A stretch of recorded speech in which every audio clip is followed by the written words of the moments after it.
अनिरुद्ध भरद्वाज जी। राधे गुरु जी। श्री हरिवंश राधे राधे महाराज जी।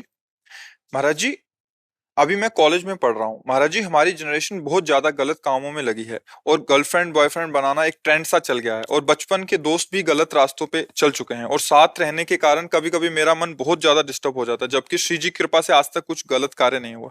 महाराज जी, कृपा करके इस विषय पे भी मेरा मार्गदर्शन करें कि वैसे कई बार इस विषय पे चर्चा हुई है, पर हमें लगता है कि हम दूसरों को नहीं संभाल सकते, हमें अपने को संभालना है। सिद्धांत की बात समझो, दूसरे गलत कर रहे हैं, हमको नहीं करना है, फिर हमको कोई परास्त नहीं कर सकता। दूसरे सुधरे तो हम सुधरे, कभी सुधर नहीं सकते। हमको अपने आप को सुधारना है। तेरे भावे जो करे, भलो बुरो संसार, नारायण तू बैठ के अपनो भवन बिहार। अपने हृदय को हमको ऐसे, ये बहुत मतलब बहुत ही विध्वंसकारी वृत्ति है, जिसे गर्लफ्रेंड बॉयफ्रेंड जो शब्दों से उच्चारण किया जाता है, ये विध्वंसकारी वृत्ति है। धर्म का नाश, पवित्रता का नाश, बुद्धि का नाश, वैभव विभूति का नाश, किसी भी तरह मंगल है ही नहीं। कोई भी कहीं भी कुछ भी अच्छा नहीं है। अगर इसमें कुछ भी अच्छा होता तो जरूर कोई न कोई सूत्र निकलते, लेकिन इसमें कुछ भी अच्छा नहीं। हमारे भारत की रीति रही है, हम जिस भूमि में पावन जन्मे हैं उस भूमि की बात कहते हैं। जब तक बालिका का पाणी ग्रहण न हो तब तक वो किसी पुरुष का संयोग नहीं करती थी। जब तक पुरुष पाणी ग्रहण स्वीकार ना कर ले तब तक वो संयोग। मित्रता है हमारी आपकी, मित्रता में दोष नहीं, पर मित्रता का बहाना लेकर जो भोग वासना में उतर जाना है, ये बहुत ही हानिकारक है, बहुत ही हानिकारक है।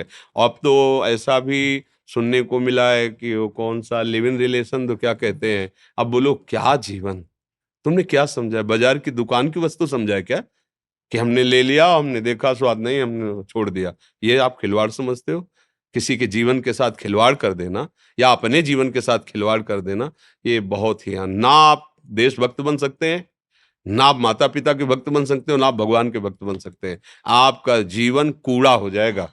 ये जो आज का समय चला है, भगवान बचावे, इसीलिए कलिकाल विहाल किए मनुजा, नहीं माने को अनुजा तनुजा। तो सब भाव भ्रष्ट होते चले जा रहे हैं। जहां हमारी सुरक्षा होनी चाहिए वहीं हम अपने आप का नाश कर रहे हैं। उसे उचित यही है कि अपने को संभालने की चेष्टा करो, दूसरों को प्रणाम करो, ऐसे लोगों का संग मत करो। दोस्त बनाना, हम कह रहे हैं पूरे विश्व को दोस्त बना सकते हैं। कबीरा खड़ा बाजार में सबसे पूछत खैर, अपनी सबसे दोस्ती नहीं किसी से बैर। सब मेरे भगवत स्वरूप मित्र हैं, सबको प्यार, सबको दुलार, सबको सुख पहुंचाने की भावना। लेकिन जहां दूसरे से सुख लेने की भावना में मित्रता का नाटक किया जाता है, वहां नाश प्रकट हो जाता है। नाश शब्द, वो तुम्हारे संयम का नाश, तुम्हारी इंद्रियों की पवित्रता का नाश, तुम्हारी बुद्धि का नाश, सर्वनाश कर देता है। और नए बच्चे जैसे जुड़े ना, तो उन्होंने बताया हमारे समय में तो ऐसा था ही नहीं। ये मोबाइल नहीं था, गर्लफ्रेंड बॉयफ्रेंड ये तो शब्द ही नहीं थे, शब्द ही नहीं। और सच्ची कहते हैं, गांवों का ऐसा पवित्र जीवन कि 10 12 14 वर्ष तक तो उनको यही पता नहीं रहता था कि स्त्री पुरुष का कोई ऐसे व्यवहार भी होते। खेल रहे, नहा रहे, कूद रहे, ऐसा पवित्र। अब 8 10 वर्ष का बच्चा मोबाइल का पूरा इंजीनियर है, वो पूरी सब बातें जा। आज तक मोबाइल चलाना नहीं आया, जीवन में कोई मोबाइल नहीं रखा, आज भी नहीं है। तो बहुत संभलो, बहुत कलयुग का प्रभाव बढ़ रहा है। मोबाइल के द्वारा गंदी बातें देखने की सुविधाएं हो गई हैं, और दोस्तों के द्वारा तो टॉर्चर किया जाएगा। हमारे दोस्त लोग हमको ऐसा फिर, तो मुझे लगता है कि ऐसी दोस्ती तो नहीं है, ऐसा व्यवहार तो ठीक नहीं है। अच्छा, आज आपसे दोस्ती हुई, वो आगे एक शब्द और बता रहे थे, और रोक देने को क्या कहते हैं? दोस्ती दोस्ती को रोक देने को क्या कहते हैं? हाँ, अब बोलो ये अब वो दूसरे से है, वो दूसरे से। अगर आप अपनी शास्त्रीय भाषा में इस व्यवहार को घुमा के पूछो तो क्या कहोगे? अगर घुमा के पीछे बैक में आओ और महापुरुषों के वचनों से पूछो, तो अगर वो शब्द उच्चारण करेंगे ना, तो ऐसे चोट लगेगी आपके हृदय में कि कितना गिरा हुआ शब्द कहा जा रहा है। इसको क्या कहते हैं जानते हो? पीछे के शब्दों में शास्त्रों में पढ़ लेना। आज जिसे तुम खिलवाड़ समझ रहे ना, इससे ब्रेक किया, क्या ब्रेकअप, हाँ ब्रेकअप, और दूसरे से फिर मित्रता, फिर उससे, फिर तीसरे से, फिर चौथे से। तो अब हम क्या उस शब्दों को बोले? आप लोग अपने मन और बुद्धि को डांट नहीं सकते हो? इतने गंदे आचरण कर रहे हो। जब आप गृहस्थी में जाओगे तो आपकी क्या निष्ठा होगी? रोज अलग अलग होटल से भोजन मंगाओ, फिर एक रसोई में तुम 1 महीना खा के दिखाओ हमें, नहीं खा पाओगे। चाहे जितना अच्छा भोजन बने, मन कहेगा कि आज होटल से लाओ, आज ब्रजवासी वाले होटल से लाओ, कल उस ढाबा से लाओ, क्योंकि दुष्ट रसेंद्री ये चंचल हो गई। फिर अन्य इंद्रियां जिनको आप चंचल कर रहे हो, फिर क्या होगा? फिर जीवन व्यर्थ हो जाएगा। इसलिए पवित्र गृहस्थ धर्म या भगवत आराधना जो भी, ये सब भगवत प्राप्ति के लिए है। जैसे पति पत्नी का है ना, ये भगवान की पूजा के लिए। सृष्टिवर्धन जो सेवाएं हैं वो होंगी, और दोनों मिलकर के खूब धर्म से चलो और भजन करके दोनों भगवत प्राप्त हो जाओ। ऐसा थोड़ी कि ये गंदे आचरणों के लिए है कि खूब, ऐसा नहीं, ऐसा नहीं। बहुत बहुत अब समय बहुत खराब हो रहा है।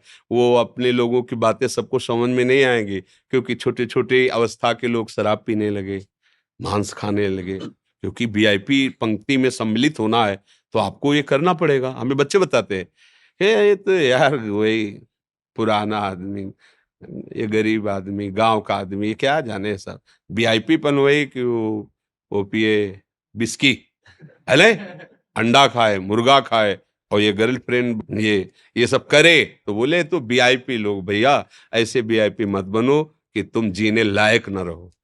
देख लेना, आप खुद अपने जीवन को देख लेना एक दिन, क्योंकि तुमने मनोरंजन किया ना, अब तुम्हारे जीवन में मनोरंजन उतरेगा, तुम देखोगे। फिर लोग कहते हैं कि आप तो बाबा जी हो, आप तो समझा देते हो, लेकिन आपके ऊपर बीती है क्या? वैसे बताइए, आपके ऊपर भी आपके ऊपर तो बीती नहीं, क्योंकि लड़का बच्चा परिवार तो है नहीं, तो उपदेश देना तो सहज है। ऐसी बात नहीं है। हम जब बात करते हैं आपके चित्त में चित्त लगा के बात करते हैं, उस समय आपके हृदय में जो होता है वही मेरा हृदय अनुभव करता है, तभी बोलते हैं। संतों का जो अनुभव होता है वो आपके विषय की, जैसे आपको लगा मेरे मन की बात कह दी, तो ऐसे नहीं होता। आपके मन और हमारा मन तदात्म हुआ और उस समय उसने अनुभव किया, ऐसी स्थिति होती है, उसका वर्णन कर रहे हैं।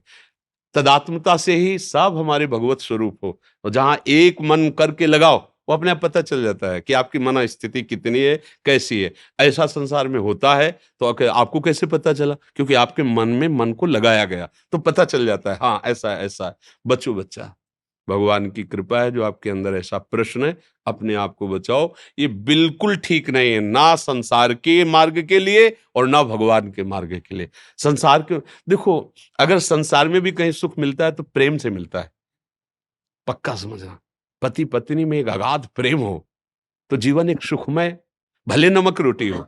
देखो, गृहस्थी में भी नमक रोटी है, कोई अच्छी व्यवस्था नहीं, लेकिन दोनों मुस्कुरा रहे हैं, दोनों एक दूसरे से प्यार करते हैं, ठीक धर्म से चलते हैं, बढ़िया गृहस्थी। और वो प्यार कैसे करें? प्यार की भूमिका तो पहले ही नष्ट हो गई। अब रह क्या गया है? अब तो खोखला जीवन है। अब क्या होगा? अशांति, वृत्तियां व्यभिचार में प्रवृत्त। ये जो आजकल सुनते हो ना, ऐसा ऐसा ऐसा हुआ, कई लोगों ने मिलकर ऐसा ऐसा, कैसे अत्याचार कोई कर सकता है? कितना हमारा हृदय अपने शरीर को प्यार करता है, हम ऐसे ही शरीर वालों के साथ कैसा व्यवहार करते हैं? क्या ये हमारा हृदय, देखो कितना कठोर, कितना गंदा हो गया। अगर हमारी बहन को कोई गंदी दृष्टि से देख ले तो हमें बर्दाश्त नहीं होगा, और दूसरे की बहन के साथ हम क्या व्यवहार करते हैं वो मुझे बर्दाश्त हो जाता है। कैसी बुद्धि निम्न कोटि की, नीच कोटि के हो गए। इसलिए संभालो, अपने जो साथ हों उनको भी संभालो, जो संभल पावे, नहीं तो आप चलो। ये मार्ग अपने आप के संभालने का है। प्रभु, मैं घर से मतलब पहली बार अकेले कहीं बाहर जाने के लिए निकला हूँ और प्रभु आपके दर्शन से मतलब बढ़िया है। बस गंदे आचरणों में ना भागना, संत संग मिल गया है, पर रहो माता पिता की आज्ञा में। और हाँ, और बिना सूचना दिए माता पिता को कहीं मत आना जाना। देखो, माता पिता सबसे बड़े परमात्मा है हमारे, वो गुरु हैं, सबको मानना चाहिए। वयोवृद्ध माता पिता का व्यवहार नहीं देखना चाहिए, वो चाहे गाली दें, कड़वा व्यवहार करें, पर आपको है कि जब तक उनका शरीर रहे, उनकी दासता से युक्त रहोगे तो जीवन सुखी रहेगा। माता पिता भले कड़वा बोले, लेकिन जितना वो प्यार करते हैं ना हृदय से, दूसरा नहीं करेगा। मचा है, जितना दुख हो, जब माँ ऐसे हृदय से लगा लेती ना, तो एक असीम आनंद मिलता है। तो ऐसे माता पिता को सूचना देके उनकी आज्ञा में रहकर ही धाम आदि कहीं भी आया जाए, उनकी अनुमति ले ले और उनका आशीर्वाद ले ले, फिर यात्रा करे, फिर अपने जीवन को सतमार्ग में चलावे, अच्छा रहेगा।